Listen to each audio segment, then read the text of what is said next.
আমাদের চ্যানেলে নতুন নতুন পর্ব গল্প পড়তে ও দেখতে চ্যানেলটি সাবস্ক্রাইব করে রাখুন। কি ব্যাপার, তুমি তো ভয়ে পুরোটা শেষ।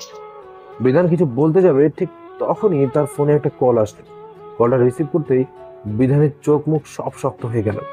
কিছু সময় পর বিধান ফোনটা রেখেই রাগে কটমট করছে। রাহাত বলে, কি ব্যাপার বিধান, হঠাৎ করে তুমি কি এমন দেখাচ্ছ? কিছু হয়েছে কি? রাহাতের কথা শুনে বিধান বলে, আমার বন্ধুর ছেলেগুলোকে ডেভিড মেরে ফেলেছে। ওকে তো আমি আরে দাঁড়াও, ওর সাথে তুমি একা পারবে না, ওর লোকশক্তি অনেক। আমি পরোয়া করিনি। তুমি কি ওকে চিনো? পারো কিভাবে ওকে? ও মাটির নিচে লুকিয়ে থাকলেও আমি ওকে খুঁজে বের করবো। আমার লোকদেরকে মেরেছো, এর সত্য তুলবই আমি। তোদের এতটা কষ্ট করতে হবে না, আমি নিজে এসেছি। হঠাৎ এমন কথায় ওরা সবাই পিছনে তাকালো। পিছনে তাকিয়ে রানাকে দেখে তো তাদের চোখ কপালে উঠে গেল। বিধান কাঁপা কাঁপা গলায় বলল, রানা, তুমি এখানে? আর এত লোকজন কেন তোমার সাথে? রানা বিধানের কথা শুনে মুচকে মুচকে হাসছে, আর রাহাত তো ভয়ে থরথর করে কাঁপছে। রানা রাহাতকে বলে, কিরে বেঈমান, তুই যে আমার সাথে বন্ধু কি জন্য করেছিস সেটা আমি খুব ভালো করে জানতাম। আর তোর সাথে কে কে জড়িত আছে তাও আমি জানি। মানে কি বলতে চাইছিস তুই? বুঝতে পারছিস না তাই না? এই বলে রাহাতের গালে একটা চর বসে দিল। কুত্তার বাচ্চা, বন্ধুর নামে বিশ্বাসঘাতকতা করেছিস আর এখন ন্যাকামো করছিস? তুই কে রে? আমাদের হুমকি দামগিরের সাহস তোর কি করে হলো? তোকে তো আমি এটা বলে বিধান রানাকে চর মারতে যাবে, তখনই রানা বিধানকে আশ করে চর মেরে দিল। চর খেয়ে বিধানের ঠোঁট কেটে রক্ত বেরোতে শুরু করলো। রক্ত দেখে তো বিধানের মাথা পুরোই নষ্ট হয়ে গেল। দেখ না, তুই কিন্তু কাজটা ঠিক করছিস না। আমাদের গায়ে হাত তোলে, এর জন্য কিন্তু তোকে অনেক পস্তাতে হবে, মনে রাখিস। এই তুই আমাকে ভয় দেখাচ্ছিস? এই ডেভিডকে ভয় দেখাচ্ছিস? তোকে তো আমি এটা বলে রানা রাহাতের বুক বরাবর একটা লাথি মারল। রাহাত কিছুটা দূরে গিয়ে ছিটকে পড়ল। রাহাত আবার সোজা হয়ে দাঁড়িয়ে পড়ল। সে রানাকে বলতে লাগলে, হা হা হা হা। তুই যে ডেভিড সেটা আমি খুব ভালো করে জানতাম, আর তাই তোকে শেষ করতেই তোর সাথে বন্ধুত্ব করছি। তুই কি ভেবেছিস শুধু তুই একাই দেশের রাজত্ব করবি? না না, সেটা তো আমি হতে দেব না। তুই আজ এখান থেকে বেঁচে ফিরলে না আমাকে কিছু করতে পারবি। তুই যাতে আমার কিছু করতে না পারিস সেই ব্যবস্থাই আমি করব বেঈমান। তুই কি ভেবেছিস আমাকে তুই মেরে ফেলে তুই বেঁচে যাবি? আজ তুই আমাকে মারবি, কাল তোর মৃত্যু তোর নিকট চলে আসবে। রাহাত, তুমি ওর সাথে কথা বলে শুধু শুধু সময় নষ্ট করছো কেন? ওকে এখানেই পুঁতে দাও। আমার লোকজন মেরেছে, ওকে তো আমি ছাড়বো না। তাই তোরা এখনো দাঁড়িয়ে কি দেখছিস? মেরে ফেল ওকে। বিধানের কথা শুনে বিধানের সাথে আসা লোকগুলো, রাহাতের লোকগুলো সবাই রানার উপর আক্রমণ করতে এগিয়ে আসতেই শিহাব সবাইকে নিয়ে তাদের মারতে শুরু করে। কিছুক্ষণ পর বিধান আর রাহাতের লোকজন মাটিতে পড়ে আছে নিষ্প্রাণ হয়ে, আর বিধান মাটিতে হাঁটু গেড়ে বসে আছে রানার সামনে আর ভয়ে কাঁপছে। কিরে, কোথায় গেল তোর সাহস? অনেক তো বকেছিলি, এখন কে বাঁচাবে তোকে? প্লিজ রানা, আমায় মাফ করে দাও। আমার ভুল হয়ে গেছে, আমি তোমায় চিনতে পারিনি। প্লিজ আমার জীবনটা ভিক্ষা দাও। বিধানের কথায় রানা হেসে বলে, নো নো মিস্টার বিধান, নো। আমি জঙ্গলের হিংস্র বাঘকে বিশ্বাস করতে পারি, কিন্তু কোনো মানুষরূপী পশুকে বিশ্বাস করি না। তাই তোমাকে যে আমি মাফ করতে পারি না। তুই এই সমাজের অনেক ক্ষতি করেছিস, তাই তোর আর বেঁচে থাকার কোনো অধিকার নেই। প্লিজ রানা, একটা বার সুযোগ দাও আমায়, আর কোনোদিন এসব কাজ করবো না। তোকে যে উপরে যেতেই হবে। সরি রে ইয়ার, তোকে ক্ষমা করতে পারতাম, কিন্তু তুই এমন একটা কাজ করেছিস যার জন্য তোকে বাঁচিয়ে রাখা সম্ভব নয়। কি কি করেছি আমি? তুই আমার ভালোবাসার মানুষটাকে কাঁদিয়েছিস, ওর চোখের পানি আমার সহ্য হয় না, আর তুই সেটাই করেছিস। তাই তোকে যে মরতেই হবে। এটা বলে বিধানকে কিছু বলার সুযোগ না দিয়ে তার মাথার মাঝখান একটা গুলি করে দিল রানা। বিধানের নিথ দেহটা মুখ থুবড়ে মাটিতে লুটে পড়ল। রানা শিহাবকে বলে, শিহাব, রাহাত যেখানে থাকুক না কেন, ওকে আমি আমার সামনে দেখতে চাই। বেঈমানটার বুক চিরে ওর কলিজাটা আমি বের করে আনবো। আমি দেখবো যে ওর কলিজাটা কত বড়। আমি কে সেটা জানা সত্ত্বেও আমার বিরুদ্ধে ও ষড়যন্ত্র করেছে। ওকে এমন ভাবে মারবো যে আর কেউ কোনোদিন খারাপ কাজ করার আগে অন্তত 100 বার ভাববে। ওকে ভাই, আমি দেখছি। যা করার খুব তাড়াতাড়ি করো। ওকে ভাই। এরপর রানা তার বাড়িতে চলে যায়। এদিকে মন তো পাগলের মতো হয়ে গেছে। মনের সাথে ওই ঘটনা ঘটার পর আজ প্রায় 15 দিন রানা কলেজে আসে না। কারণ রানা সেদিনের সেই ঘটনার পর শহরের বাইরে যায় একটা গুরুত্বপূর্ণ কাজে, এবং সেখানে কাজটার জন্য সে আটকে যায়, তাই সে কলেজে আসতে পারেনি। এই 15 দিনে রানার প্রতি মনের ভালো লাগা কাজ করে। মন বুঝতে পারছে তার মনে রানার জন্য ভালোবাসার জন্ম নিয়েছে। 16 দিনের দিন রানা কলেজে আসে। আজ আর রানা খেলছে যে কলেজে আসে। কালো শু, কালো প্যান্ট, কোট, চুল স্পাইক করা, পুরো হিরোর মতো লাগছে তাকে। কলেজের সবাই দেখে তো পুরো হা করে তাকিয়ে আছে। সব থেকে মেয়েরাই বেশি তাকিয়ে আছে। মন এসব দেখে তো রাগে ফুলছে, কটমট করছে রাগে, আর নিজে নিজে বলছে, কুত্তা, হারামি, বিলাই, বাদর, কে বলেছে এত সেজেগুজে কলেজে আসতে? শয়তান ছেলে, দেখ কিভাবে মেয়েদের সাথে হেসে হেসে কথা বলছে। মনের মুখে এসব কথা শুনে দিয়া মনের দিকে ফা করে তাকিয়ে আছে। কি রে, কি ব্যাপার? এসব কি বলছিস? মানে কি বলতে চাইছিস তুই? মানে হচ্ছে ও এমন স্মার্ট হয়ে এসেছে, এতে মেয়েরা ওর দিকে আকর্ষিত হতেই পারে, ও মেয়েদের সাথে কথা বলতেই পারে। কিন্তু তাতে তুই জ্বলছিস কেন? কি প্রেমে পড়লি নাকি আবার? কুত্তি, দাঁড়া তুই, তোর হচ্ছে। শয়তান মাইয়া, দাঁড়া তুই। এটা বলে মন দিয়াকে দৌড়ানি দিল। হঠাৎ দৌড়াতে দৌড়াতে মন গিয়ে রানার সাথে ধাক্কা খেয়ে নিচে পড়ে গেল। নিচে পড়ার সঙ্গে সঙ্গে রানার ঠোঁটের সাথে মনের ঠোঁট মিলে গেল। কলেজে সবাই তো সেদিকে দেখে চোখ বড় বড় করে তাকিয়ে আছে। সবাই মুচকি মুচকি হাসছে। মন তো লজ্জায় পুরো লাল হয়ে গেছে। কোনো মতে রানার উপর থেকে উঠে এক দৌড়ে ক্লাসে চলে গেল। আর এদিকে রানা নিচে পড়ে থাকা অবস্থাতেই মনের লজ্জায় মাথা কাটা গেছে আর মুচকি মুচকি হাসছে। দিয়া মনের কাছে গিয়ে বসে পড়লো। কে রে, তুই এত লজ্জা পাচ্ছিস কেন? ব্যাপার কি বলতো? তুই সত্যি প্রেমে পড়িসনি তো ওর? দিয়া অনবরত বক বক করেই যাচ্ছে, কিন্তু মনের সেদিকে কোনো খেয়ালই নেই। মন আনমনে কি যেন ভেবেই যাচ্ছে আর মুচকি মুচকি হাসছে। দিয়া আর না পেরে মনকে একটা ধাক্কা দিল। দিয়া ধাক্কা দেয় মনের ঘোর কাটে। কি রে কুত্তি, ধাক্কা দিলি কেন? কত সুন্দর একটা স্বপ্ন দেখছিলাম, আর তুই মাঝখানে পানি ঢেলে দিলি। এখন কি হয়েছে বল?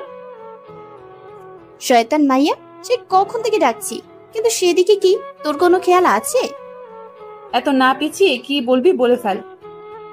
তোর ভাবসাব দেখে তো মনে হচ্ছে তুই ওর প্রেমে পড়েছিস। সত্যি বলছি তো? গাধি, শুধু কি প্রেম রে, ভালোবেসে ফেলেছি। হ, বুঝছি।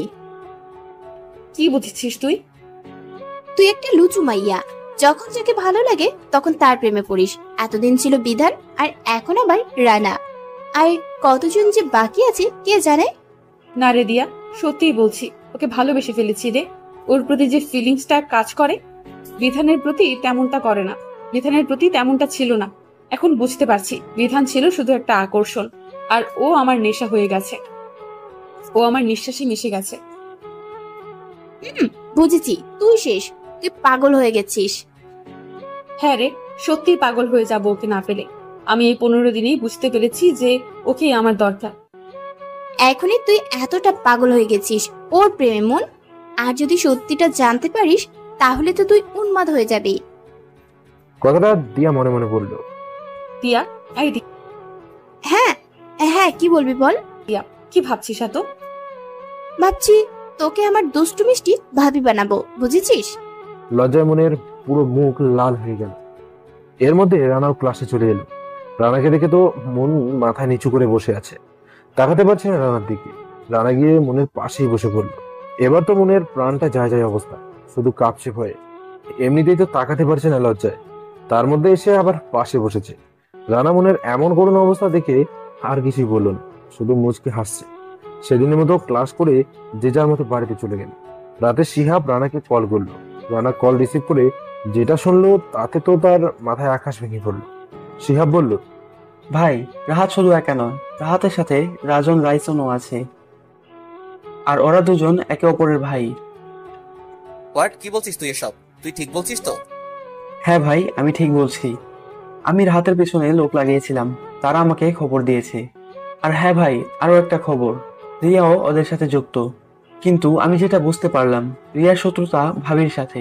ভাই, মানে রিয়ার শত্রুতা মনের সাথে? কি ওর মনের সাথে? কে ও? সরি ভাই, সেটা আমি জানি না, কিন্তু আমি বুঝতে পারলাম কিছু তো একটা রহস্য আছে। তুই আরো ভালো করে নজর রাখ, আর এদিকটা আমি সামলাচ্ছি। ওকে ভাই। পরদিন সকালবেলা রানা কলেজে ঢুকতেই কোথা থেকে একটা মেয়ে এসে রানাকে প্রপোজ করে বসলো। সেটা মন দেখে তো রাগে কটমট করছে। রানা তো মনের অবস্থা দেখে মজা নিচ্ছে। মনকে আরো রাগানোর জন্য রানা মেয়েটার হাত থেকে ফুল নিয়ে নিল। এবার তো মন রাগে পুরো ফায়ার। মেয়েটা উঠে দাঁড়িয়ে রানাকে খুশিতে জড়িয়ে ধরলো। মন এবার আর দাঁড়িয়ে থাকতে পারলো না। সে রানার কাছে এসেই মেয়েটাকে টেনে ছাড়িয়ে নেয়। ঠাস করে মেয়েটার গালে একটা চর বসিয়ে দিল। রানা তো মনের এমন কাণ্ড দেখে পুরোই অবাক। এই যে ম্যাডাম, সমস্যা কি আপনার? আপনি ওকে মারলেন কেন? রানার কথা শুনে মন রানার দিকে তাকায়। এক করে রানার গালেও চর বসিয়ে দিল। রানা তো চর খেয়ে বোকার মতো দাঁড়িয়ে আছে। মন মেয়েটার দিকে আবার চোখ গরম করে তাকাতেই মেয়েটা ভয়ে সেখান থেকে চলে গেল। ব্যাপার কি? আপনি ওকেও মারলেন আবার আমাকেও মারলেন, সমস্যা কি আপনার? মন রানার কোনো কথার জবাব না দিয়ে রানার ঠোঁটের সাথে ঠোঁট মিলিয়ে দিল। মনের এমন কাজে রানা তো পুরো শক। রানা বুঝতেই পারছে না যে তার সাথে কি হচ্ছে এটা। রানা বারবার ছোটার চেষ্টা করছে, কিন্তু কোনোভাবেই কোনো কাজ হচ্ছে না। কারণ মনের রানার মাথার পেছনে হাত দিয়ে মাথার চুল শক্ত করে ধরে রেখেছে। মনের মন ভরে গেলে সে নিজেই রানাকে ছেড়ে দিল। রানা ছাড়া পেয়ে জোরে জোরে নিঃশ্বাস নিচ্ছিল। কি করলেন আপনি আমার সাথে এটা? কেন, ভালো লাগেনি? আর একটা দেবো নাকি? না, একদম না। এমন পচা জিনিস আমার আর দরকার নেই। কি বললে? তুমি পচা? এটা বলে মন আবারও রানাকে কিস করে বসলো। এবার তো রানার মাথায় আগুন জ্বলে উঠলো। মন ছেড়ে দিতে রানা মনের গালে কিস করে চর বসিয়ে দিল। মন তো চরকে কান্না করে দেওয়ার মতো অবস্থা। চোখে পানি টলমল করছে। মনে হচ্ছে এখনই বৃষ্টি হবে। পাগলামির একটা সীমা আছে। অনেক সহ্য করেছি তোমার অত্যাচার, কিন্তু আর না। এরপর যদি এমন কিছু করো তাহলে খুব খারাপ হবে বলে দিলাম। বিশ্বাস করো রানা, খুব ভালোবেসে ফেলেছি তোমায়। তোমার সাথে আগে যে আচরণ করেছি তার জন্য মাফ চাইছি। প্লিজ মাফ করে দাও। ওকে, ঠিক আছে, মাফ করে দিলাম। হয়েছে, এখন তুমি আসতে পারো। না, হয়নি। আর কোথাও যাব না আমি। ভালোবাসি তোমায় আমি। কোথাও যাব না আমি। প্লিজ একটু ভালোবাসো আমায়। কথা দিচ্ছি, কখনো অভিযোগের সুযোগ দেব না। প্লিজ একটু ভালোবাসো আমায়। সরি, আমার পক্ষে আপনাকে ভালোবাসা সম্ভব নয়। এটা বলে রানা সেখান থেকে চলে গেল। আর মন কাঁদতে কাঁদতে নিচে মাটিতে বসে পড়ল। দিয়া এসে মনের কাঁধে হাত রাখলো। মন এবার আর নিজেকে সামলাতে না পেরে সঙ্গে সঙ্গে দিয়াকে জড়িয়ে ধরে হাউমাউ করে কেঁদে দিল। আর বলতে লাগলো, বিশ্বাস করো দিয়া, এই কটা দিনে ওকে খুব ভালোবেসে ফেলেছি। আমি বুঝতেও পারিনি যে এই কটা দিনের মধ্যে কখন যে ওকে এতটা ভালোবেসে ফেললাম। বড্ড বেশি ভালোবাসি রে ওকে, বড্ড বেশি ভালোবাসি। জানি আমি, কিন্তু তুই কি জানিস যে ও তোকে কতটা ভালোবাসে? দিয়ার কথা শুনে মন অবাক চোখে দিয়ার দিকে তাকালো। তুই ভুল বলছিস দিয়া, ও আমাকে ভালোবাসে না, শুধু ঘৃণা করে আমাকে। না, ও তোকে ঘৃণা করে না, নিজের জীবনের চেয়েও বেশি ভালোবাসে তোকে। শুধু তোর কর্মকাণ্ডের জন্য একটু অভিমান জমেছে তোর উপর। তুই তো ওকে এখন ভালোবাসিস, কিন্তু তোকে ও আরো আগে থেকেই ভালোবাসে। মানে কি বলতে চাইছিস তুই? মনে আছে আমার এক চাচাতো বোনের বিয়েতে তোকে নিয়ে গিয়েছিলাম? মনে আছে। সেদিন ওই বিয়েতে তোকে দেখে ওর অনেক ভালো লেগে যায়। ধীরে ধীরে তোকে ভালোবাসতে শুরু করে। পরে আমাকে সবকিছু বলে। পরে আমি ওকে এই কলেজে ঢুকতে সাহায্য করি। কিন্তু ও যখন জানতে পারে যে তুই কিছুটা অহংকারী টাইপের, তখন ও চেয়েছিল তোর অহংকারটা দূর করতে। আর শুধু এজন্যই ওকে এতটা অপমান, কষ্ট, লাঞ্ছনা সহ্য করতে হয়েছে। ওর ভালোবাসার কাছে তোর ভালোবাসা কিছুই না। ওর মতো ভালো তুই এখনো বাসতে পারিসনি রে মন। দিয়ার কথা শুনে মন শুধুই কেঁদেই চলেছে। কিভাবে রানাকে মানাবে সে? রানা তো ওভাবেই মানছে না তাকে, কিন্তু সেও রানাকে এখন খুব ভালোবাসে। হঠাৎ মন কান্না বন্ধ করে চোখের পানি মুছে নিয়ে হঠাৎ দাঁড়ালো। তারপর বল, বিধান কোথায়? আজ রাতে নাকি বিদেশে মেয়ে পাচার হবে, তাই মনে হয় সেখানে গেছে। তুই সত্যি বলছিস তো? যদি মিথ্যা হয় তাহলে তোর কপালে খারাপই আছে। এখন আমাকে যেতে দিন প্লিজ। যাবি? ওকে, যা, পালা। লোকটা ডেভিডের কথা দৌড়ে পালালো। লোকটা কিছু দূর যাবার পর একটা গুলির আওয়াজ হলো। লোকটা মাটিতে মুখ থুবড়ে পড়ে গেল এবং সেখানেই মারা গেল। হ্যাঁ, লোকটাকে ডেভিডই গুলি করে মেরেছে। মন্দ এসব দেখে তার মাথায় কিছুই ঢুকছে না। হঠাৎ কোথা থেকে যেন দিয়া চলে আসে সেখানে। দিয়াকে দেখে তো মন পুরোই অবাক। দিয়া, তুই এখানে এখানে কি করে আসলি তুই? দিয়া মনের কথা শুনে ঠাস করে মনের গালে চড় বসিয়ে দেয়। তারপর বলতে লাগলো, হ্যাঁ, আমি এখানে। আর এই যে যত লোক দেখতে পাচ্ছিস, এরা সবাই আমার কথাতেই এখানে এসেছে, শুধু তোকে বাঁচানোর জন্য। আর তুই বলেছিলি না যে আমার সাথে সম্পর্ক রাখবি না তুই? আজ আমি বলছি, হ্যাঁ আমি বলছি, তোর মতো অহংকারী মেয়ের সাথে আজ থেকে আমার কোনো সম্পর্ক নেই। ভুলে যাব যে আমার মুন নামে কোনো বান্ধবী ছিল। এইসব তুই কি বলছিস দিয়া? এমনটা বলিস না প্লিজ, আমায় মাফ করে দে। আর কোনো দিন আমি তোকে ভুল বুঝবো না। আমার একমাত্র বান্ধবী তুই। তুই আমায় ছেড়ে চলে গেলে আমি কাকে নিয়ে থাকবো রে? কেন, তোর বিধান কই? ওকে নিয়ে থাক। ও সে তো আবার তোকে ধোঁকা দিয়েছে, তাই না? তোর আশেপাশের যে মানুষগুলো তোকে ভালোবাসে, তুই তাদেরকেই সবসময় অপমান আর অবহেলা করে গেছিস, কিন্তু তারপরেও তারা সবসময় তোকে সব ধরনের বিপদ থেকে বাঁচিয়েছে। কি বলছিস তুই এগুলো? আমি তোর কথার কিছুই বুঝতে পারছি না। প্লিজ বুঝিয়ে বলবি একটু? এখনো তুই বুঝতে পারছিস না? না। এই যে লোকটাকে দেখছিস রুমাল দিয়ে বেঁধে রেখেছে, চিনিস একে? আমি কি করে চিনবো ওকে? ওর মুখই তো আমি দেখিনি এখন পর্যন্ত। কিন্তু ও তো বলল যে ওর ডেভিড। এই নামটা আমি অনেকবার শুনেছি, কিন্তু কখনো তাকে দেখিনি। মন এই কথা বলার সাথে সাথে দিয়া লোকটার মুখ থেকে রুমালটা টেনে খুলে ফেলল। তারপর বলল, এবার চিনতে পারছিস কিনা? দিয়ার কথায় মন লোকটার দিকে তাকিয়ে 1000 ভোল্টের শক খেল। কাঁপা কাঁপা গলায় বলল, রানা, তো তুমি? তার মানে তুমি সেই নামকরা মাফিয়া কিং ডেভিড, যে সব সময় অন্যায়ের বিরুদ্ধে প্রতিবাদ করে? হ্যাঁ, আমি রানা, আমি ডেভিড। পুরো দেশের সন্ত্রাসীরা আমার নাম শুনলে ভয়ে থরথর করে কাঁপে। যারা অন্যায় অত্যাচার করে তাদেরকে শেষ করে দেই। মৃত্যুই হয় তাদের একমাত্র শাস্তি।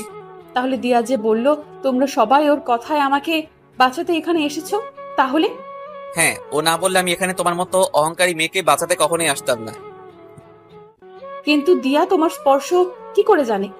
দিয়া আমার আপন মামাতো বোন। হোয়াট? ঠিকই বলছি, দিয়া আমার আপন মামাতো বোন। দিয়া এসব কি বলছে? হ্যাঁ, ও আমার ফুফাতো ভাই, আর আমি ওর মামাতো বোন। তাহলে এতদিন তুই আমাকে বলিসনি কেন? দিয়া কিছু না বলে চুপ করে দাঁড়িয়ে আছে। কি হলো বল, এতদিন কেন বললি না আমায়? রানাই বলতে বারণ করেছিল। মানে? ওই বলতে বারণ করেছিল। কারণ? কারণ?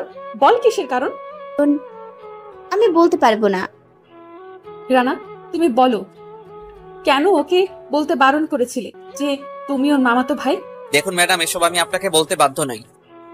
ও হ্যাঁ, আমাকে কেন বলবে? আমি তোমাদের কার কি হই যে আমার কাছে বলবে? দিয়া, হ্যাঁ ভাই।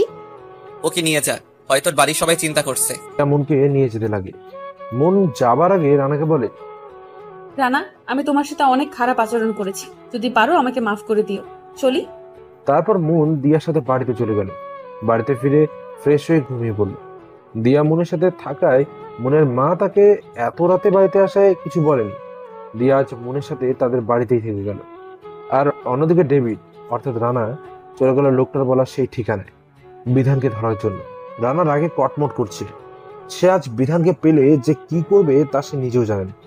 ঠিকানা মোতাবেক পৌঁছানোর পর রানা সমস্ত প্রস্তুতি নিয়ে রেখেছে। অর্থাৎ কিছু গাড়ি রাস্তার দুই দিক থেকে মুখোমুখি এসে দাঁড়ালো, আর দুই দিকের গাড়ির সাথে দুটো বড় বড় গাড়িও আছে। দুই দিকের গাড়ি থেকে দুজন লোক নেমে এলো। একটা থেকে বিধান আর অন্যটা থেকে একজন লোক নামলো। আর অন্য গাড়ি থেকে যে লোকটা নেমে এলো তার মুখ দেখা যাচ্ছে না অন্ধকারের জন্য। তারপর বিধান আর সেই লোকটার সামনাসামনি দাঁড়িয়ে কথা বলছে, কিন্তু এখনো পর্যন্ত লোকটার মুখ দেখা যাচ্ছে না। হঠাৎ আবছা আলোয় লোকটার মুখ দেখতে পায় রানা। লোকটাকে দেখতে রানা 1000 ভোল্টের শক খেলো, কারণ লোকটা আর কেউ না, রাহাত। রাহাতকে দেখে রানা পুরো এক জায়গায় দাঁড়িয়ে রইল। রানা শুধু ভাবছে এটা কি করে সম্ভব। হঠাৎ শিহাব রানাকে বলে, ভাই, আমি যেটা দেখতে পাচ্ছি আপনি ওকে সেটা দেখতে পাচ্ছেন? হ্যাঁ, দেখতে পাচ্ছি। বেঈমান বেঈমানই হয়, বেঈমান কখনো বন্ধু হয় না। বেঈমানটাকে তো আমি... না শিয়াব, তুই ওকে কিছুই করবি না, যা করার আমি করব। বেঈমানটাকে এমন ভাবে মারবো যা দেখে আর কেউ কখনো বন্ধুত্বের নাম করে বেইমানি করার সাহসও করবে না। ওকে ভাই, আপনি যা বলবেন তাই হবে। এদিকে রাহাত আর বিধানের কথোপকথন। 50 টাকা নিয়ে এসেছি, একদম সেই জিনিস। প্রচুর টাকা আসবে বাইরে পাঠাতে পারলে। সেটা না হয় বুঝলাম, কিন্তু মালগুলো কোথায়? গাড়িতে আছে, নিয়ে যাও। এখান থেকে যত তাড়াতাড়ি যাবে ততই ভালো, কারণ জায়গাটা কেমন যেন নীরব, গা ঝিমঝিম করছে। আরে তুমি তো দেখছি ভয় পাচ্ছ। এত ভয় পেলে এই পথে চলা যায় না। তুমি তো দেখছি অল্পতে ভয়ে কচুমচু হয়ে যাচ্ছ। আর আমার মতো যদি ডেভিডের সাথে চলাফেরা করতে, তাহলে তো তুমি তোমার ফ্রেন্ড নষ্ট করে ফেলতে। এই বলে রাহাত হাসতে লাগলো, কিন্তু এদিকে বিধান তো ভয় শেষ। একে তো জায়গাটা একদম নির্জন, আবার রাহাতের এমন হাসি, সব মিলিয়ে বিধান ভয়ে পুরো চুপসে গেছে। রাহাত বিধানকে বলে, কি ব্যাপার, তুমি তো ভয়ে পুরোটা শেষ। বিধান কিছু বলতে যাবে, ঠিক তখনই তার ফোনে একটা কল আসলো। কলটা রিসিভ করতেই বিধানের চোখ মুখ সব শক্ত হয়ে গেল। কিছু সময় পর বিধান ফোনটা রেখেই রাগে কটমট করছে। রাহাত বলে, কি ব্যাপার বিধান, হঠাৎ করে তুমি কি এমন দেখাচ্ছ? কিছু হয়েছে কি? রাহাতের কথা শুনে বিধান বলে, আমার বন্ধুর ছেলেগুলোকে ডেভিড মেরে ফেলেছে। ওকে তো আমি আরে দাঁড়াও, ওর সাথে তুমি একা পারবে না। ওর লোকশক্তি অনেক। পরোয়া করিনি। তুমি কি ওকে চিনো? পারো কিভাবে ওকে? ও মাটির নিচে লুকিয়ে থাকলেও আমি ওকে খুঁজে বের করবো। আমার লোকদেরকে মেরেছে ও, এর সত্য তুলবই আমি। তোদের এতটা কষ্ট করতে হবে না, আমি নিজে এসেছি। হঠাৎ এমন কথায় ওরা সবাই পিছনে তাকালো। পিছনে তাকিয়ে রানাকে দেখে তো তাদের চোখ কপালে উঠে গেল। বিধান কাঁপা কাঁপা গলায় বলল, রানা, তুমি এখানে? আর এত লোকজন কেন তোমার সাথে? রানা বিধানের কথা শুনে মুচকে মুচকে হাসছে, আর রাহাত তো ভয়ে থরথর করে কাঁপছে। রানা রাহাতকে বলে, কিরে বেইমান, তুই যে আমার সাথে বন্ধু কি জন্য করেছিস সেটা আমি খুব ভালো করে জানতাম। আর তোর সাথে কে কে জড়িত আছে তাও আমি জানি। মানে কি বলতে চাইছিস তুই? বুঝতে পারছিস না তাই না? এই বলে রাহাতের গালে একটা চর বসিয়ে দিল। কুত্তার বাচ্চা, বন্ধুর নামে বিশ্বাসঘাতকতা করেছিস, আর এখন ন্যাকামো করছিস? তুই কে রে? আমাদের হুমকি দামগিরের সাহস তোর কি করে হলো? তোকে তো আমি। এটা বলে বিধান রানাকে চর মারতে যাবে, তখনই রানা বিধানকে আশ করে চর মেরে দিল। চরকে বিধানের ঠোঁট কেটে রক্ত বেরোতে শুরু করলো। রক্ত দেখে তো বিধানের মাথা পুরোই নষ্ট হয়ে গেল। দেখ রানা, তুই কিন্তু কাজটা ঠিক করছিস না। আমাদের গায়ে হাত তুলে এর জন্য কিন্তু তোকে অনেক পস্তাতে হবে, মনে রাখিস। এই তুই আমাকে ভয় দেখাচ্ছিস? এই ডেভিডকে ভয় দেখাচ্ছিস? তোকে তো আমি। এটা বলে রানা রাহাতের বুক বরাবর একটা লাথি মারল। রাহাত কিছুটা দূরে গিয়ে ছিটকে পড়ল। রাহাত আবার সোজা হয়ে দাঁড়িয়ে পড়ল। সে রানাকে বলতে লাগলো, হা হা হা, তুই যে ডেভিড সেটা আমি খুব ভালো করে জানতাম, আর তাই তোকে শেষ করতেই তোর সাথে বন্ধুত্ব করছি। তুই কি ভেবেছিস শুধু তুই একাই দেশে রাজত্ব করবি? না না, সেটা তো আমি হতে দেব না। তুই আজ এখান থেকে বেঁচে ফিরলে না আমাকে কিছু করতে পারবি। তুই যাতে আমার কিছু করতে না পারিস সেই ব্যবস্থাই আমি করবো বেঈমান। তুই কি ভেবেছিস আমাকে তুই মেরে ফেলে তুই বেঁচে যাবি? আজ তুই আমাকে মারবি, কাল তোর মৃত্যু তোর নিকট চলে আসবে। রাহাত, তুমি ওর সাথে কথা বলে শুধু শুধু সময় নষ্ট করছো কেন? ওকে এখানেই পুঁতে দাও। আমার লোকজন বেড়েছে, ওকে তো আমি ছাড়বো না। তাই তোরা এখনো দাঁড়িয়ে কি দেখছিস? মেরে ফেল ওকে। বিধানের কথা শুনে বিধানের সাথে আসা লোকগুলো, রাহাতের লোকগুলো সবাই রানার উপর আক্রমণ করতে এগিয়ে আসতেই শিহাব সবাইকে নিয়ে তাদের মারতে শুরু করে। কিছুক্ষণ পর বিধান আর রাহাতের লোকজন মাটিতে পড়ে আছে নিষ্প্রাণ হয়ে, আর বিধান মাটিতে হাঁটু গেড়ে বসে আছে রানার সামনে, আর ভয়ে কাঁপছে। রে, কোথায় গেল তোর সাহস? অনেক তো বকেছিলি, এখন কে বাঁচাবে তোকে? প্লিজ রানা, আমায় মাফ করে দাও। আমার ভুল হয়ে গেছে, আমি তোমায় চিনতে পারিনি। প্লিজ আমার জীবনটা ভিক্ষা দাও। বিধানের কথায় রানা হেসে বলে, নো নো মিস্টার বিধান, নো। আমি জঙ্গলের হিংস্র বাঘকে বিশ্বাস করতে পারি, কিন্তু কোনো মানুষরূপী পশুকে বিশ্বাস করি না। তাই তোমাকে যে আমি মাফ করতে পারি না। তুই এই সমাজের অনেক ক্ষতি করেছিস, তাই তোর আর বেঁচে থাকার কোনো অধিকার নেই। প্লিজ রানা, একটা বার সুযোগ দাও আমায়, আর কোনোদিন এসব কাজ করবো না। তোকে যে উপরে যেতেই হবে। সরি রে ইয়ার, তোকে ক্ষমা করতে পারতাম, কিন্তু তুই এমন একটা কাজ করেছিস যার জন্য তোকে বাঁচিয়ে রাখা সম্ভব নয়। কি করেছি আমি? তুই আমার ভালোবাসার মানুষটাকে কাঁদিয়েছিস। ওর চোখের পানি আমার সহ্য হয় না, আর তুই সেটাই করেছিস, তাই তোকে যে মরতেই হবে। এটা বলে বিধানকে কিছু বলার সুযোগ না দিয়ে তার মাথার মাঝখান একটা গুলি করে দিল রানা। বিধানের নিথর দেহটা মুখ থুবড়ে মাটিতে লুটে পড়লো। রানা শিহাবকে বলে, শিহাব, রাহাত যেখানে থাকুক না কেন, ওকে আমি আমার সামনে দেখতে চাই। বেঈমানটার বুক চিরে ওর কলিজাটা আমি বের করে আনবো। আমি দেখবো যে ওর কলিজাটা কত বড়। আমি কে সেটা জানা সত্ত্বেও আমার বিরুদ্ধে ও ষড়যন্ত্র করেছে। ওকে এমন ভাবে মারবো যে আর কেউ কোনোদিন খারাপ কাজ করার আগে অন্তত 100 বার ভাববে। ওকে ভাই, আমি দেখছি। যা করার খুব তাড়াতাড়ি করো। ওকে ভাই। এরপর রানা তার বাড়িতে চলে যায়। এদিকে মন তো পাগলের মতো হয়ে গেছে। মনের সাথে ওই ঘটনা ঘটার পর আজ প্রায় 15 দিন রানা কলেজে আসে না। কারণ রানা সেদিনের সেই ঘটনার পর শহরের বাইরে যায় একটা গুরুত্বপূর্ণ কাজ, এবং সেখানে কাজটার জন্য সে আটকে যায়, তাই সে কলেজে আসতে পারেনি। এই 15 দিনে রানার প্রতি মনের ভালো লাগা কাজ করে। মন বুঝতে পারছে তার মনে রানার জন্য ভালোবাসার জন্ম নিয়েছে। 16 দিনের দিন রানা কলেজে আসে। আজ আর রানা খেলছে যে কলেজে আসে। কালো শু, কালো প্যান্ট, কোট, চুল স্পাইক করা, পুরো হিরোর মতো লাগছে তাকে। কলেজের সবাই দেখে তো পুরো হা করে তাকিয়ে আছে। সব থেকে মেয়েরাই বেশি তাকিয়ে আছে। মন এসব দেখে তো রাগে ফুলছে, কটমট করছে রাগে, আর নিজে নিজে বলছে, কুত্তা, হারামি, বিলাই, বাদর, কে বলেছে এত সেজেগুজে কলেজে আসতে? শয়তান ছেলে, দেখ কিভাবে মেয়েদের সাথে হেসে হেসে কথা বলছে। মনের মুখে এসব কথা শুনে দিয়া মনের দিকে হা করে তাকিয়ে আছে। কি রে, কি ব্যাপার? এসব কি বলছিস? মানে কি বলতে চাইছিস তুই? মানে হচ্ছে ও এমন স্মার্ট হয়ে এসেছে, এতে মেয়েরা ওর দিকে আকর্ষিত হতেই পারে। ও মেয়েদের সাথে কথা বলতেই পারে, কিন্তু তাতে তুই জ্বলছিস কেন? কি প্রেমে পড়লি নাকি আবার? উত্তি, দাঁড়া তুই, তোর হচ্ছে। শয়তান মাইয়া, দাঁড়া তুই। এটা বলে মন দিয়াকে দৌড়ানি দিল। হঠাৎ দৌড়াতে দৌড়াতে মন গিয়ে রানার সাথে ধাক্কা খেয়ে নিচে পড়ে গেল। নিচে পড়ার সঙ্গে সঙ্গে রানার ঠোঁটের সাথে মনের ঠোঁট মিলে গেল। কলেজে সবাই তো সেদিকে দেখে চোখ বড় বড় করে তাকিয়ে আছে। সবাই মুচকি মুচকি হাসছে। মন তো লজ্জায় পুরো লাল হয়ে গেছে। কোনো মতে রানার উপর থেকে উঠে এক দৌড়ে ক্লাসে চলে গেল। আর এদিকে রানা নিচে পড়ে থাকা অবস্থাতেই মনের লজ্জায় মাথা কাটা গেছে আর মুচকি মুচকি হাসছে। দিয়া মনের কাছে গিয়ে বসে পড়ল। কে রে, তুই এত লজ্জা পাচ্ছিস কেন? ব্যাপার কি বলতো? তুই সত্যি প্রেমে পড়িসনি তো ওর? দিয়া অনবরত বক বক করেই যাচ্ছে, কিন্তু মনের সেদিকে কোনো খেয়ালই নেই। মন আনমনে কি যেন ভেবেই যাচ্ছে আর মুচকি মুচকি হাসছে।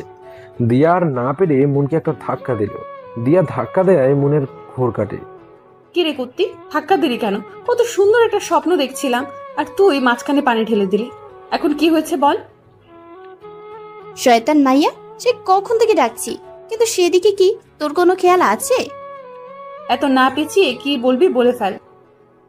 তোর ভাবসাব দেখে তো মনে হচ্ছে তুই ওর প্রেমে পড়েছিস। সত্যি বলছি তো? গাধি, শুধু কি প্রেম রে, ভালোবেসে ফেলেছি। বুঝছি। কি বুঝেছিস তুই? তুই একটা লুচু মাইয়া, যখন যাকে ভালো লাগে তখন তার প্রেমে পড়িস। এতদিন ছিল বিধান, আর এখন আবার রানা। আর কতজন যে বাকি আছে কে জানে। না রে দিয়া, সত্যিই বলছি, ওকে ভালোবেসে ফেলেছি রে। ওর প্রতি যে ফিলিংসটা কাজ করে, বিধানের প্রতি তেমনটা করে না। বিধানের প্রতি তেমনটা ছিল না। এখন বুঝতে পারছি, বিধান ছিল শুধু একটা আকর্ষণ, আর ও আমার নেশা হয়ে গেছে। ও আমার নিঃশ্বাসে মিশে গেছে। বুঝেছি, তুই শেষ। তুই পাগল হয়ে গেছিস। হ্যাঁ রে, সত্যিই পাগল হয়ে যাব ওকে না পেলে। আমি এই 15 দিনেই বুঝতে পেরেছি যে ওকেই আমার দরকার। এখনই তুই এতটা পাগল হয়ে গেছিস ওর প্রেমে মন। আর যদি সত্যিটা জানতে পারিস তাহলে তো তুই উন্মাদ হয়ে যাবি। কথাটা দিয়া মনে মনে বলল। দিয়া, এই হ্যাঁ হ্যাঁ, কি বলবি বল। দিয়া, কি ভাবছিস এত?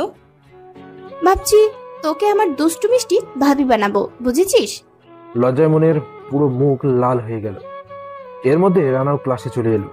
রানাকে দেখে তো মন মাথা নিচু করে বসে আছে, তাকাতে পারছে না রানার দিকে। রানা গিয়ে মনের পাশেই বসে পড়লো। এবার তো মনের প্রাণটা যায় যায় অবস্থা, শুধু কাঁপছে ভয়ে। এমনিতেই তো তাকাতে পারছে না লজ্জায়, তার মধ্যে এসে আবার পাশে বসেছে। রানা মনের এমন করুণ অবস্থা দেখে আর কিছুই বললো না, শুধু মুচকে হাসছে। সেদিনের মতো ক্লাস করে যে যার মতো বাড়িতে চলে গেল। রাতে শিহাব রানাকে কল করলো। রানা কল রিসিভ করে যেটা শুনলো তাতে তো তার মাথায় আকাশ ভেঙে পড়লো। শিহাব বলল, ভাই, রাহাত শুধু একা নয়, রাহাতের সাথে রাজন রাইসনও আছে, আর ওরা দুজন একে অপরের ভাই। হোয়াট, কি বলছিস তুই এসব? তুই ঠিক বলছিস তো? হ্যাঁ ভাই, আমি ঠিক বলছি। আমি রাহাতের পেছনে লোক লাগিয়েছিলাম, তারা আমাকে খবর দিয়েছে। আর হ্যাঁ ভাই, আরো একটা খবর, রিয়াও ওদের সাথে যুক্ত। কিন্তু আমি যেটা বুঝতে পারলাম, রিয়ার শত্রুতা ভাবির সাথে। ভাই, মানে রিয়ার শত্রুতা মনের সাথে? কি ওর মনের সাথে? কে ও? সরি ভাই, সেটা আমি জানি না, কিন্তু আমি বুঝতে পারলাম কিছু তো একটা রহস্য আছে। তুই আরো ভালো করে নজর রাখ, আর এদিকটা আমি সামলাচ্ছি। ওকে ভাই। পরদিন সকালবেলা রানা কলেজে ঢুকতেই কোথা থেকে একটা মেয়ে এসে রানাকে প্রপোজ করে বসলো। সেটা মন দেখে তো রাগে কটমট করছে। রানা তো মনের অবস্থা দেখে মজা নিচ্ছে। মনকে আরো রাগানোর জন্য রানা মেয়েটার হাত থেকে ফুল নিয়ে নিল। এবার তো মন রাগে পুরো ফায়ার। মেয়েটা উঠে দাঁড়িয়ে রানাকে খুশিতে জড়িয়ে ধরলো। মন এবার আর দাঁড়িয়ে থাকতে পারলো না। সে রানার কাছে এসেই মেয়েটাকে টেনে ছাড়িয়ে নেয়। ঠাস করে মেয়েটার গালে একটা চর বসিয়ে দিল। রানা তো মনের এমন কাণ্ড দেখে পুরোই অবাক। এই যে ম্যাডাম, সমস্যা কি আপনার? আপনি ওকে মারলেন কেন? রানার কথা শুনে মন রানার দিকে তাকায়। করে রানার গালেও চর বসিয়ে দিল। রানা তো চর খেয়ে বোকার মতো দাঁড়িয়ে আছে। মন মেয়েটার দিকে আবার চোখ গরম করে তাকাতেই মেয়েটা ভয়ে সেখান থেকে চলে গেল। ব্যাপার কি? আপনি ওকেও মারলেন আবার আমাকেও মারলেন, সমস্যা কি আপনার? মন রানার কোনো কথার জবাব না দিয়ে রানার ঠোঁটের সাথে ঠোঁট মিলিয়ে দিল। মনের এমন কাজে রানা তো পুরো সব। রানা বুঝতেই পারছে না যে তার সাথে কি হচ্ছে এটা। রানা বারবার ছোটার চেষ্টা করছে, কিন্তু কোনোভাবেই কোনো কাজ হচ্ছে না। কারণ মনের রানার মাথার পেছনে হাত দিয়ে মাথার চুল শক্ত করে ধরে রেখেছে। মনের মন ভরে গেলে সে নিজেই রানাকে ছেড়ে দিল। রানা ছাড়া পেয়ে জোরে জোরে নিঃশ্বাস নিচ্ছিল। কি করলেন আপনি আমার সাথে এটা? কেন, ভালো লাগেনি? আর একটা দেবো নাকি? না, একদম না। এমন পচা জিনিস আমার আর দরকার নেই। কি বললে? তুমি পচা? এটা বলে মন আবারও রানাকে কিস করে বসলো। এবার তো রানার মাথায় আগুন জ্বলে উঠলো। মন ছেড়ে দিতে রানা মনের গালে কিস করে চর বসিয়ে দিল। মন তো চরকে কান্না করে দেওয়ার মতো অবস্থা। চোখে পানি টলমল করছে। মনে হচ্ছে এখনই বৃষ্টি হবে। পাগলামির একটা সীমা আছে। অনেক সহ্য করেছি তোমার অত্যাচার, কিন্তু আর না। এরপর যদি এমন কিছু করো তাহলে খুব খারাপ হবে বলে দিলাম। বিশ্বাস করো রানা, খুব ভালোবেসে ফেলেছি তোমায়। তোমার সাথে আগে যে আচরণ করেছি তার জন্য মাফ চাইছি। প্লিজ মাফ করে দাও। ওকে, ঠিক আছে, মাফ করে দিলাম। হয়েছে, এখন তুমি আসতে পারো। না, হয়নি। আর কোথাও যাব না আমি। ভালোবাসি তোমায় আমি। কোথাও যাব না আমি। প্লিজ একটু ভালোবাসো আমায়। কথা দিচ্ছি, কখনো অভিযোগের সুযোগ দেব না। প্লিজ একটু ভালোবাসো আমায়। সরি, আমার পক্ষে আপনাকে ভালোবাসা সম্ভব নয়। এটা বলে রানা সেখান থেকে চলে গেল। আর মন কাঁদতে কাঁদতে নিচে মাটিতে বসে পড়ল। দিয়া এসে মনের কাঁধে হাত রাখলো। মন এবার আর নিজেকে সামলাতে না পেরে সঙ্গে সঙ্গে দিয়াকে জড়িয়ে ধরে হাউমাউ করে কেঁদে দিল। আর বলতে লাগলো, বিশ্বাস করো দিয়া, এই কটা দিনে ওকে খুব ভালোবেসে ফেলেছি। আমি বুঝতেও পারিনি যে এই কটা দিনের মধ্যে কখন যে ওকে এতটা ভালোবেসে ফেললাম। বড্ড বেশি ভালোবাসি রে ওকে, বড্ড বেশি ভালোবাসি। জানি আমি, কিন্তু তুই কি জানিস যে ও তোকে কতটা ভালোবাসে? দিয়ার কথা শুনে মন অবাক চোখে দিয়ার দিকে তাকালো। তুই ভুল বলছিস দিয়া, ও আমাকে ভালোবাসে না, শুধু ঘৃণা করে আমাকে। না, ও তোকে ঘৃণা করে না, নিজের জীবনের চেয়েও বেশি ভালোবাসে তোকে। শুধু তোর কর্মকাণ্ডের জন্য একটু অভিমান জমেছে তোর উপর। তুই তো ওকে এখন ভালোবাসিস, কিন্তু তোকে ও আরো আগে থেকেই ভালোবাসে। মানে কি বলতে চাইছিস তুই? মনে আছে আমার এক চাচাতো বোনের বিয়েতে তোকে নিয়ে গিয়েছিলাম? মনে আছে। সেদিন ওই বিয়েতে তোকে দেখে ওর অনেক ভালো লেগে যায়। ধীরে ধীরে তোকে ভালোবাসতে শুরু করে। পরে আমাকে সবকিছু বলে। পরে আমি ওকে এই কলেজে ঢুকতে সাহায্য করি। কিন্তু ও যখন জানতে পারে যে তুই কিছুটা অহংকারী টাইপের, তখন ও চেয়েছিল তোর অহংকারটা দূর করতে। আর শুধু এজন্যই ওকে এতটা অপমান, কষ্ট, লাঞ্ছনা সহ্য করতে হয়েছে। ওর ভালোবাসার কাছে তোর ভালোবাসা কিছুই না। ওর মতো ভালো তুই এখনো বাসতে পারিসনি রে মন। দিয়ার কথা শুনে মন শুধুই কেঁদেই চলেছে। কিভাবে রানাকে মানাবে সে? রানা তো ওভাবেই মানছে না তাকে। কিন্তু সেও রানাকে এখন খুব ভালোবাসে। হঠাৎ মুন কান্না বন্ধ করে চোখের পানি মুছে নিয়ে হঠাৎ দাঁড়ালো। তারপর, ভাই তুই এটা কি করলি? তুই না ওকে ভালোবাসতি, তাহলে তুই এমনটা কেন করলি ওর সাথে? তুই কি ভুলে গেছিস দিয়া ও আমার সাথে কি করেছিল? কতটা ভালোবাসতাম আমি ওকে। আর ও দেখ ভাই, যেটা হয়ে গেছে সেটা অতীত। এখন তো তোকে ভালোবাসে, তাই না? তাহলে কেন ওকে দূরে ঠেলে দিচ্ছিস? তুই কি জানিস তুই কলেজ থেকে চলে যাওয়ার পর ও কতটা কেঁদেছে? কাঁদতে দে। আর মাত্র 3 দিন পরেই ওর জন্মদিন। ওই দিনই ওকে আপন করে নিয়ে ওকে সারপ্রাইজ দেব। ওর বাবা মার সাথেও আমি কথা বলেছি, তারাও কোনো আপত্তি জানায়নি। কিন্তু ভাই, আমার খুব ভয় করছে। ও খুব জেদি মেয়ে, যদি কিছু একটা করে বসে তখন? তুই শুধু ওর দিকে একটু খেয়াল রাখিস, তাহলেই হবে। আচ্ছা ঠিক আছে, কিন্তু আমার তারপরও খুব ভয় করছে ভাই। আরে এত চিন্তা করিস না তো, এখন রাখছি। এই বলে রানা ফোন কেটে দিল। এরপর শিহাবকে ফোন করলো। শিহাব ফোন রিসিভ করে। হ্যাঁ ভাই, বলো। রাহাতের কোনো খবর আছে কি? না ভাই, তেমন কোনো খবর আর এখনো পর্যন্ত পাইনি। পেলে তোমাকে আমি জানাবো। ওকে ঠিক আছে, তৈরি থাকিস। সময় মতো সব কয়টাকে একই সাথে বাড়বে। ওকে ভাই।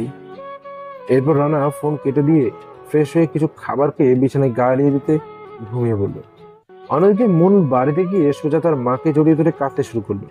ঠিক তখনই মুনের বাবা সিঁড়ি বেয়ে উপর থেকে নিচে নেমে এলেন। কি হয়েছে আমার আমাজানের? আম্মু, তোমার চোখে পানি কেন মা? বাবার কথা শুনে মনের কান্নার বেগ যেন আরো বেড়ে গেল। সে তার বাবাকে জড়িয়ে ধরে কাঁদতে কাঁদতে বলল, বাবা, আমি ওকে চাই, ওকে আমার চাই। ওকে ছাড়া আমি বাঁচবো না বাবা। খুব ভালোবেসে ফেলেছি ওকে। প্লিজ ওকে এনে দাও না আমার কাছে বাবা। আর কোনো দিন তোমার কাছে কিচ্ছু চাইবো না। বলো, এনে দিবে? মনের বাবা মুনকে ধরে পাশে সোফাতে বসালেন। আর মন তো অনবরত কেঁদেই চলেছে। এবার বলতো মা, কি হয়েছে? ঠান্ডা মাথায় আমাকে বলতো। এরপর মুন তার বাবাকে রানার সাথে ঘুরে যাওয়া সব কথা খুলে বলল। মুনের বাবা শুনে চুপচাপ বসে রইলেন, কোনো কথা বলছেন না। তা দেখে মুন বলে, বলো বাবা, তুমি চুপ করে আছো কেন? বলো, ওকে এনে দিবে আমার কাছে। কি হলো বাবা, বলো। কথা বলছো না কেন বাবা তুমি? চিন্তা করিস না মা, আমার মা আমার কিছু চেয়েছে আর আমি সেটা এনে দিব না, সেটা কি কখনো হয়েছে বল? বাবার কথা শুনে মুনের মুখে হাসি ফুটে উঠল। মনের বাবা মেয়ের চোখের পানি মুছে দিয়ে কপালে একটু চুমু খেল। পাগলি মেয়ে, শুধু শুধু কাঁদে। তোর এই বাবা জীবিত থাকতে তুই কাঁদবি না, বুঝতে পেরেছিস? এবার একটু হাস মা। বাবার কথা শুনে মুন মুচকে মুচকে হাসলো। তারপর নিজের রুমে চলে গেল ফ্রেশ হতে। মুন যেতে মুনের বাবা বলে, আমাদের সেই ছোট্ট মন কত বড় হয়ে গেছে, তাই না মমতা? জানো মমতা, যখন ও চলে যাবে তখন আমার খুব কষ্ট হবে মমতা, খুব কষ্ট হবে। বলেই কেঁদে দিলেন মুনের বাবা। আর মুন এসব আড়াল থেকে দেখে সেও আড়ালে দাঁড়িয়ে দাঁড়িয়ে কাঁদছে। কষ্টে তার বুকটা ফেটে যাচ্ছে। কিন্তু হঠাৎ তার বাবার কথা শুনে মুনের মুখে হাসি ফুটে উঠল। মুনের মা মুনের বাবাকে বলে, শুধু না কেন, এর বিয়েটা যার সাথে দেবো আমরা, তাকেও ওই বাড়িতে রেখে দিই, তাহলেই তো হয়, তাই না? কিন্তু সে যদি রাজি না হয় আমাদের বাড়িতে থাকতে? আরে ওকে বললেই ও রাজি হয়ে যাবে। ওকে খুব ভালো করে চিনি, ভালো ছেলে, ভালোবাসে মনকে। জানি আমি সেটা। আর তাই তো রানা একজন মাফিয়া কিং হওয়া সত্ত্বেও অনেক আগে তার সাথে মনের বিয়ে ঠিক করে রেখেছি। রানার নামটা শুনে তো মুনের আর কিছুই বুঝতে বাকি রইল না, যে রানার সাথে মুনের বিয়ে ঠিক করে রেখেছে, তাও অনেক আগে। মনে তো এবার খুশিতে নাচতে ইচ্ছে করছিল। সে তার রুমে গিয়ে রানাকে নিয়ে হাজার স্বপ্ন দেখতে দেখতে কখন যে ঘুমিয়ে পড়লো তা সে নিজেও জানে না। পরের দিন সকালে রানা কলেজে ঢুকছিল, অমনি মুনের সাথে ধাক্কা খেয়ে নিচে পড়ে গেল। নিচে পড়ার সঙ্গে সঙ্গে তাদের চার ঠোঁট আবার এক হয়ে গেল। মন তো রানার ঠোঁটের স্পর্শ পেয়ে পুরো পাথর হয়ে গেছে। সে চুপচাপ নিচেই পড়ে আছে আর রানার স্পর্শ অনুভব করছে। কলেজের সবার দৃষ্টি তাদের দিকে। ওদের অবস্থা থেকে দিয়া হঠাৎ হেসে উঠল। এই যে রোমিও জুলিয়েট, আপনাদের কলেজের সবাই দেখছে। এভাবে আর কতক্ষণ থাকবেন? এবার উঠুন। দিয়ার কথায় দুজনেই লজ্জা পেয়ে উঠে গেল। মন নিচে থেকে উঠে দাঁড়িয়ে কোনো কথা না বলে সোজা ক্লাসরুমে চলে গেল। মনের এমন অবস্থা দেখে দিয়া ভাবছে হয়তো মন লজ্জা পেয়েছে, কিন্তু এদিকে রানা ভাবছে অন্য কিছু। রানা ভাবছে, যা বাবা, এই মেয়ের আবার হঠাৎ করে কি হলো? এমন বিহেভ করছে যেন আমাকে চিনেই না। আমি যেন কোনো অপরিচিত লোক। রানা এসব ভাবছে তখন দিয়ার ডাকে হুঁশ আসে। ভাই, এ ভাই, কি রে, শুনতে পাচ্ছিস আমার কথা? কি রে, কি হলোটা কি তোর? দিয়া এত ডাকাডাকি করছে তারপরেও রানার কোনো হুঁশ নেই। তাই দিয়া বাধ্য হয়ে রানাকে ধাক্কা দিতেই রানা হচকচিয়ে উঠল। হ্যাঁ হ্যাঁ, কিছু বলবি? কি হলো তোর? কি ভাবছিস তুই এত মনোযোগ দিয়ে? ভাবছি এই মেয়ের আবার কি হলো হঠাৎ করে? এমন ভাব নিল যে একটু আগে কিছুই হয়নি, ব্যাপারটা কি? আরে, এতে এত ভাবার কি আছে? হয়তো লজ্জা পেয়েছে তাই কিছু না বলে চলে গেছে। তুই শুধু শুধু টেনশন করছিস। না না, কিছু তো একটা পরপর নিশ্চয়ই আছে। আমার কেমন যেন খটকা লাগছে। তুই একবার জিজ্ঞেস করে দেখ না। আচ্ছা ঠিক আছে, জিজ্ঞেস করে দেখবো। এখন চল ক্লাসে যাই। চল। এরপর তারা ক্লাসের দিকে হাঁটা শুরু করল। এদিকে মন আড়াল থেকে ওদের সব কথাই শুনতে পায়। মন মনে মনে বলে, তারাও চান্দু আমাকে কষ্ট দিবে তাই না? এবার এমন অবস্থা করব যে তুমি নিজেই আমাকে ভালোবাসার কথা বলবে, ছুটে আসবে আমার কাছে, সোনা বাবু। এ বলে মন মুচকি হেসে ক্লাসে চলে গেল। ক্লাসে গিয়েও মন রানার সাথে কোনো কথা বললো না। রানার খুব খারাপ লাগতে শুরু করলো। মনকে সে বারবার ফিরিয়ে দিয়েও মনের কথাগুলো, মনের পাগলামিগুলো খুব ভালোই লাগছিল রানার। কারণ ভালোবাসার মানুষটার সবকিছু ভালো লাগে। হঠাৎ ছুটির ঘন্টা বেজে গেল, যে যার বাড়ির উদ্দেশ্যে। হঠাৎ দিয়া মনকে পিছন থেকে ডাক দেয়। এই মন, একটু শোন, তোর সাথে একটু কথা আছে। মন দিয়ার ডাক শুনে দাঁড়িয়ে পড়ল। দিয়া মনের কাছে আসতেই, হ্যাঁ, কি বলবে বলো? আমার একটু তাড়া আছে, আমাকে যেতে হবে। কিছু বলার না থাকলে কি তোকে এমনি দাঁড়াতে বলছি? ওকে বলো, কি বলবে? তুই ভাইয়ের সাথে আজ এমনটা করলি কেন? জানিস ভাই কতটা কষ্ট পেয়েছে? কেমনটা করেছি আমি তোমার ভাইয়ের সাথে? আর কি বললি কষ্ট পেয়েছে? ও কেন কষ্ট পাবে আমার কারণে? ও তো আমাকে ভালোই বাসে না, তাহলে আমি কেন শুধু শুধু ওকে বিরক্ত করব? ও যখন আমাকে ভালোই বাসে না, তখন ও ওর মতোই থাকুক আর আমি আমার মতো। এটা বলে মন সেখান থেকে চলে গেল। আর দিয়া মনের যাওয়ার দিকে হা করে তাকিয়ে আছে আর ভাবছে, এ কি সেই মন যে তার বান্ধবী যে রানাকে ভালোবাসতো, এক রাতের মধ্যে এতটা পরিবর্তন কি করে হতে পারে? ভেবে পাচ্ছে না দিয়া। দিয়া রানাকে ফোন করে সবটা খুলে বলে। রানা সবটা শুনে বলে, চল। আচ্ছা, তাহলে মহারানীর একটু অভিমান হয়েছে তাই তো? ওকে আর একটা দিন পরেই একদম আপন করে নেব, তখন তো আর কোনো অভিমান থাকবে না। আচ্ছা রাখছি আমি, তুই ভালো থাকিস। তুইও ভালো থাকিস ভাই। দিয়া ফোনটা কেটে দিয়ে রওনা হলো বাড়ির উদ্দেশ্যে। পরের দিন সকালে মন ঘুম থেকে উঠে ফ্রেশ হয়ে হালকা নাস্তা করে কলেজের উদ্দেশ্যে বেরিয়ে পড়ল। কিন্তু কলেজে গিয়ে মনের মনটা খুবই খারাপ হয়ে গেল। কারণ রানা আজ কলেজে আসেনি। মনের মনটা খুবই ছটফট করতে লাগলো রানাকে একবার দেখার জন্য। কিন্তু রানার কোনো খবর নেই। দেখতে দেখতে ক্লাসের ঘন্টা বেজে গেল, কিন্তু রানার কোনো খবর নেই। আজ দিয়াও কলেজে গেল। একবার দিয়ার কাছে জিজ্ঞেস করবে রানার কথা, তারও কোনো উপায় নেই। মন কোনো মতে ক্লাস শেষ করে বাড়ির দিকে হাঁটা ধরল। আজ মনের খুব কষ্ট হচ্ছে। রাস্তার পাশ দিয়ে হেঁটে চলেছে মন। হঠাৎ দমকা হাওয়ায় আর আকাশের বজ্রপাতের সঙ্গে বৃষ্টি শুরু হলো। মনের সেদিকে কোনো ভ্রুক্ষেপই নেই। একদিকে বৃষ্টি পড়ছে আর অন্যদিকে তার চোখ দিয়েও বৃষ্টির মতো পানি ঝরছে। কষ্টে বুকটা ফেটে যাচ্ছে তার। চেয়েছিল রানাকে কষ্ট দিতে, কিন্তু এখন উল্টো নিজেই কষ্ট পাচ্ছে। রানাকে এক মুহূর্ত না দেখতে পেয়ে খুব কষ্ট হচ্ছে তার। মন ধীর পায়ে হাঁটতে হাঁটতে বাড়িতে চলে এল। দরজার সামনে এসে কলিং বেল চাপা দিতেই তার মা এসে দরজা খুলে দিল। মন বৃষ্টিতে কাক ভেজা হয়ে গেছে। তার মা তার এমন অবস্থা দেখে বলল, তুই এভাবে বৃষ্টিতে কেন ভিজছিস? তুই জানিস না বৃষ্টিতে ভিজলে তোর শরীরে জ্বর চলে আসে? রাতে যদি জ্বর আসে তখন কি করবি? হ্যাঁ, মন তার মায়ের কথার কোনো জবাব না দিয়ে সোজা নিজের রুমে চলে গেল। তারপর ফ্রেশ হয়ে শুয়ে পড়ল। বিকেলে তার মা তাকে ডাকতে এসে দেখে মন জ্বরে কাঁপছে আর জ্বরের কারণে ঘুমের ঘোরে আবল তাবল বকছে। আজ মনের বাবাও বাড়িতে নেই। মমতা বেগম কি করবে বুঝতে পারছে না। সে রানাকে ফোন দিয়ে সবটা বলল। রানা কিছু সময় পর মনদের বাড়িতে চলে এলো। সঙ্গে একজন ডাক্তার নিয়ে এসেছে রানা। এসে মনের মাকে জিজ্ঞেস করলো, আন্টি মন কোথায়? ও রুমেই আছে বাবা, এসো তুমি আমার সাথে। রানা মমতা বেগমের পিছন পিছন মনের রুমে গেল। গিয়ে দেখে মন জ্বরে কাঁপছে। রানা গিয়ে মনের মাথায় কাছে বসে পড়ল। মনের মাথাটা নিজের কোলে নিয়ে বসে পড়ল। ডাক্তার কিছু ওষুধ লিখে দিয়ে চলে গেল। মমতা বেগম বললেন, না না, আপনি বাড়িতে মুনের কাছে থেকে যাও। ওর বাবা আজ বাড়িতে নেই, আমার খুব ভয় করছে ওকে নিয়ে। কিন্তু আন্টি, কোনো সমস্যা নেই বাবা, তুমি থাকো, আমি তোমাদের খাবারের ব্যবস্থা করছি। ঠিক আছে আন্টি, আমি ওর কাছেই আছি। আর হ্যাঁ, ওর জন্য একটু স্যুপের ব্যবস্থা করুন। আচ্ছা বাবা, ঠিক আছে। মমতা বেগম রুম থেকে বেরিয়ে যায়। এদিকে মুন ঘুমের ঘরে বারবার বলছে, রানা প্লিজ আমায় মাফ করে দাও, প্লিজ মাফ করে দাও প্লিজ। খুব ভালোবেসে ফেলেছি তোমায়, মরে যাব তোমায় ছাড়া। ঘুমের ঘরে এসব বলছে। এসব শুনে রানার চোখ থেকে দুপুরে জল গড়িয়ে পড়লো মুনের মুখের ওপর। রানার চোখের জল মুনের মুখের উপর পড়তেই মুনের ঘুম ভেঙে যায়। ঘুম ভাঙতেই মুন দেখে যে রানা তার মাথাটা কোলে নিয়ে বসে আছে আর রানার চোখ দিয়ে জল গড়িয়ে পড়ছে। এসব দেখে মুন উঠে বসলো। মুনের মাথাটা ভারী হয়ে আসছে জ্বরের কারণে। সোজা হয়ে বসে থাকতে তার কষ্ট হচ্ছে। তারপরেও রানা তো তুমি আমার রুমে কি করে? তারপর রানা মুনকে সবটাই বলে। সবটা শুনে মুন বলে, কেন এসেছো এখানে? কেন এসেছো এখন? তুমি তো এটাই চেয়েছিলে যে আমি কষ্ট পাই, তাহলে কেন এসেছো? চলে যাও, কাউকে দরকার নেই আমার, আমি একাই ভালো আছি।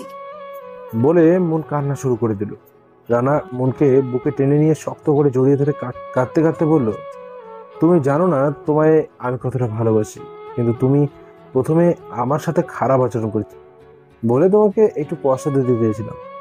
আর কাল তোমার জন্মদিন, আর তাই ভেবে রেখেছিলাম যে কাল তোমাকে জন্মদিনে সারপ্রাইজ গিফট দেবো আর আমার ভালোবাসা দিয়ে আপন করে নেব। তার আগে কত কিছু যে হয়ে গেল, তোমাকে কষ্ট দিতে গিয়ে এখন নিজেই কষ্ট পাচ্ছি। মন রানার চোখের পানি খুঁজে দিয়ে কপালে একটা চুমু দিয়ে বলল, খুব ভালোবাসি তোমায়, খুব। আর আমি তো জানি আমার পাগলটা আমায় খুব ভালোবাসে। জানি তো আমি, আমার পাগলিটা আমায় খুব ভালোবাসে। হঠাৎ মমতা বেগম বলে উঠলো, আমি কি আসতে পারি?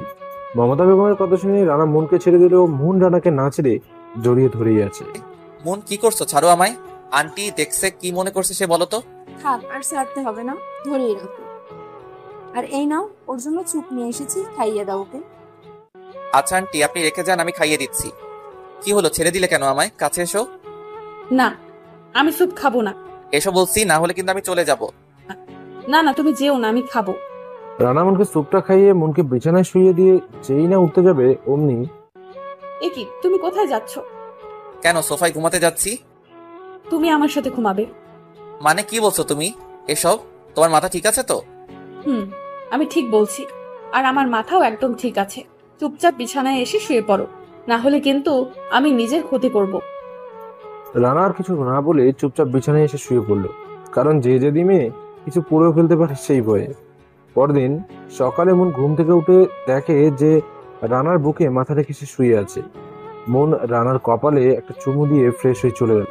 মন ফ্রেশ হয়ে শুধু একটা তোয়ালে পেঁচিয়ে ওয়াশরুম থেকে বেরিয়ে এলো। রানা মনের দিকে এক নজরে তাকিয়ে আছে। এই যে মিস্টার, কি দেখছো এভাবে তাকিয়ে? তোমাকে দেখছি। মানে আমাকে কি এর আগে কখনো দেখোনি নাকি? দেখেছি, কিন্তু এমন রূপে কখনো দেখিনি। রানার মাথায় দুষ্টু বুদ্ধি এসে ভর করলো। সে বিছানা থেকে নেমে মনের দিকে এগোতে লাগলো। মন রানার কাছে আসা দেখে পিছাতে লাগলো। পিছাতে পিছাতে দেওয়ালের সাথে পিঠ ঠেকে গেল। মনের সারা শরীর যেন ঠান্ডা হয়ে আসছে। ঠোঁট দুটো অনবরত কাঁপছে। মন তার চোখ দুটো বন্ধ করে নিল। রানা মনের অবস্থা দেখে মনে মনে হাসছিল। অনেকক্ষণ পর মন চোখ খুললে দেখতে পেল রানা নেই। দরজার সামনে তাকিয়ে দেখতে পেল রানা সেখানে দাঁড়িয়ে দাঁড়িয়ে মুচকি মুচকি হাসছিল। ভাই মেরিজান, কলেজে এসো, কলেজে দেখা হবে। এটা বলে রানা চলে গেল। মন আজ খুব খুশি, সে আজ তার সত্যিকারের ভালোবাসাকে পেয়েছে। মন আজ খুব সুন্দর করে সেজেছে। মন ঠিক সময় মতো কলেজের উদ্দেশ্যে বেরিয়ে পড়ল।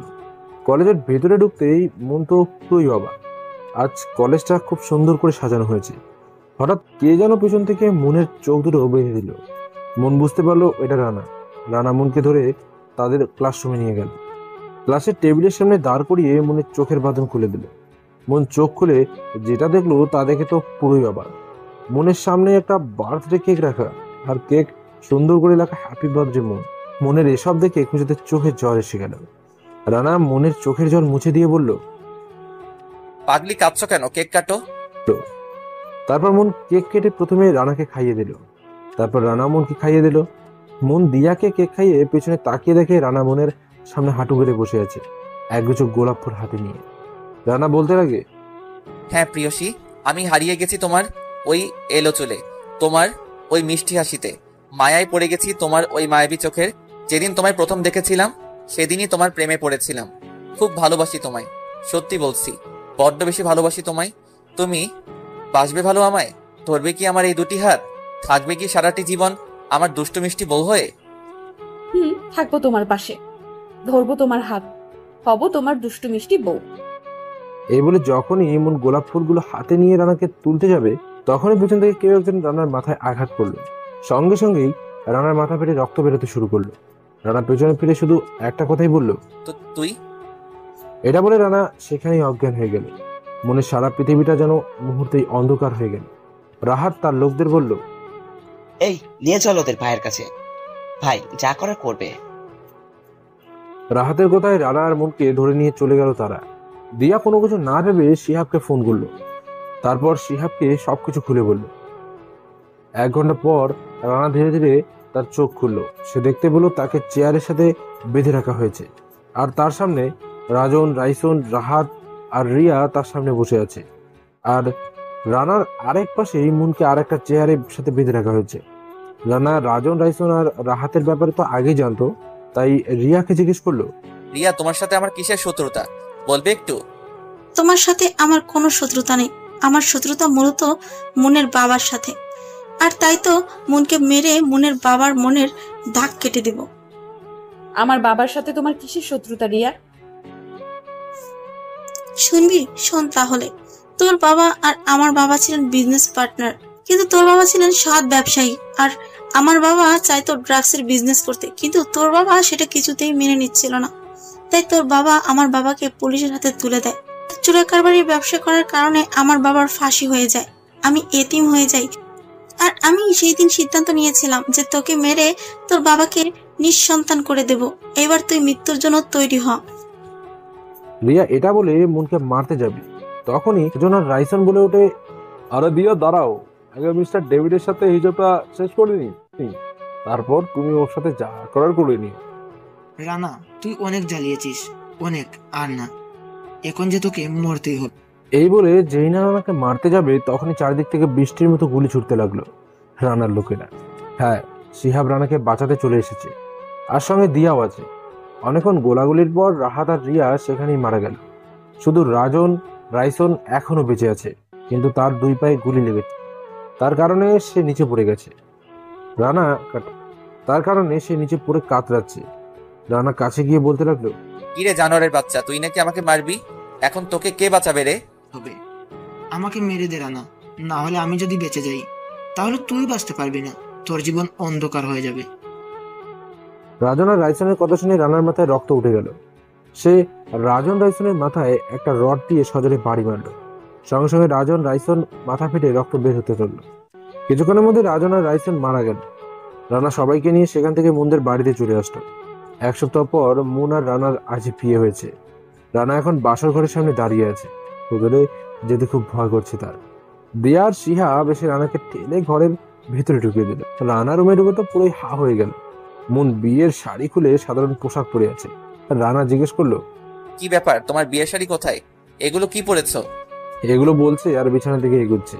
তখন মুন বলে ওঠে, ওই একদম বিছানায় আসার চেষ্টা করবে না। মানে কি বলছো তুমি? আজ আমাদের বাসর রাত, বিছানায় আসবো না তো কোথায় যাব? বাসর রাত তো কি হয়েছে? তুমি আমাকে অনেক কষ্ট দিয়েছো, এখন তার শাস্তি স্বরূপ 20 বার কান ধরে উদ্বাস করবে। তা না হলে আজ নিচে ঘুমাতে হবে। নয়, হ্যাঁ, তাড়াতাড়ি কান ধরে উদ্বাস করো, তাড়াতাড়ি, না হলে আজ ওই যে সোফা দেখছো ওখানে ঘুমাতে হবে। আজকের মতো মাফ করে দেয়া যায় না? 30 বার। ও বউ, একটু দয়া করো না আমার উপর। ও বউ। 40 বার। আচ্ছা করছি তো। এই বলে রানা কান ধরে উঠবোস করতে লাগলো। 10 বার পড়তেই মোহন এসে রানাকে জড়িয়ে ধরলো আর কপালে একটা চুমু দিয়ে বলল, হয়েছে, আর করতে হবে না। এখন আমায় একটু আদর করো তো, আমার খুব আদর আদর পাচ্ছে। আচ্ছা তাই বুঝি? মহারাজ। সবাই ভালো থাকুন,